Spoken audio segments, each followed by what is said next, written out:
Breaking చూస్తున్నాం. ప్రధానమంత్రి నరేంద్ర మోదీ ఇవాళ పంజాబ్లోని అధంపూర్ ఎయిర్ బేస్ను సందర్శించారు. అక్కడ ఉన్న సైనికులతో కాసేపు ముచ్చటించారు. ఆపరేషన్ సింధూర్ భారత్ పాక్ కాల్పుల విరమణకు అంగీకరించిన నేపథ్యంలో ఆయన పర్యటన ఇప్పుడు ప్రాధాన్యతను సంతరించుకుంది. ప్రధాని మోదీ రావడంతో సైనికుల్లో కొత్త ఉత్సాహం కనిపించింది. భారత్ మాతాకి జై అంటూ నినాదాలు చేశారు.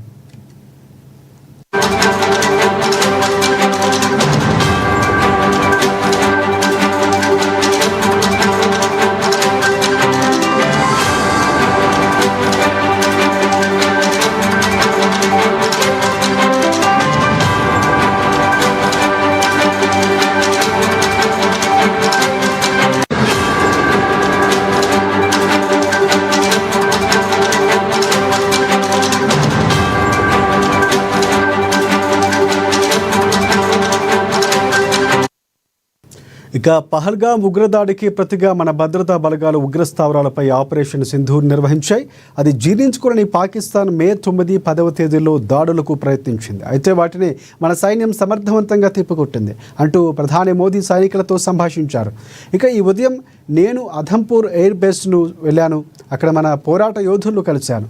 ధైర్యం, దృఢ సంకల్పానికి ప్రతిరూపంగా నిలిచేవారితో మాట్లాడడం ఒక ప్రత్యేకమైన అనుభవం అంటూ మోదీ చెప్పుకొచ్చారు.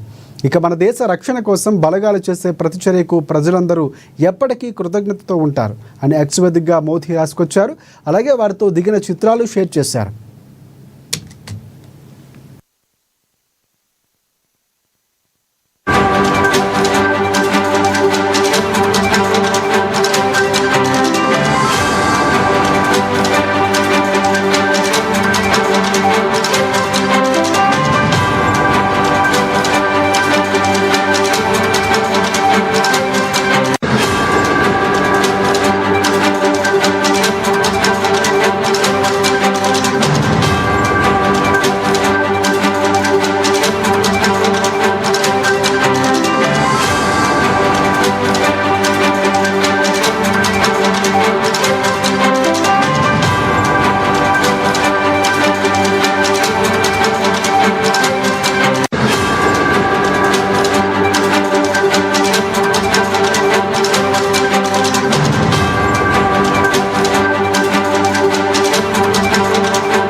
రైట్. ప్రధానమంత్రి నరేంద్ర మోదీ ఇవాళ పంజాబ్లోని అధంపూర్ ఎయిర్ బేస్ను సందర్శించారు. అక్కడ ఉన్న సైనికులతో కాసేపు మాట్లాడారు మోదీ. ఆపరేషన్ సింధూర్ భారత్ పాక్ కాల్పుల విరమణకు అంగీకరించిన నేపథ్యంలో ఆయన పర్యటన ప్రాధాన్యం సంతరించుకుంది. ప్రధాని మోదీ రావడంతో సైనికుల్లో కొత్త ఉత్సాహం కనిపించింది. భారత్ మాతాకి జై అంటూ నినాదాలు చేశారు. ఇక పహల్గామ్ ఉగ్రదాడికి ప్రతిగా మన భద్రతా బలగాలు ఉగ్రస్థావరాలపై ఆపరేషన్ సింధూర్ నిర్వహించాయి. అది జీర్ణించుకోవాలని పాకిస్తాన్ మే 8, 9, 10 తేదీల్లో ఇక దాడులకు ప్రయత్నించింది. అయితే వాటిని మన సైన్యం సమర్థవంతంగా తిప్పికొట్టింది అంటూ ప్రధాని మోదీ సైనికులతో సంభాషించారు. ఈ ఉదయం నేను అధంపూర్ ఎయిర్ బేస్ను వెళ్ళాను. అక్కడ మన పోరాట యోధులను కలిశాను. ధైర్యం, దృఢ సంకల్పానికి ప్రతిరూపంగా నిలిచేవారితో మాట్లాడడం ఒక ప్రత్యేకమైన అనుభవం అంటూ మోదీ రాసుకొచ్చారు. ఇక మన దేశ రక్షణ కోసం బలగాలు చేసే ప్రతిచర్యకు ప్రజలందరూ ఎప్పటికీ కృతజ్ఞతతో ఉంటారు అని ఎక్స్ వేదికగా మోదీ రాసుకొచ్చారు. అలాగే వారితో దిగిన చిత్రాలు షేర్ చేశారు.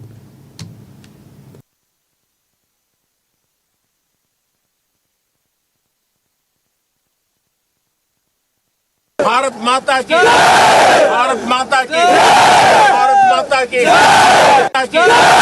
भारत माता की, भारत माता की।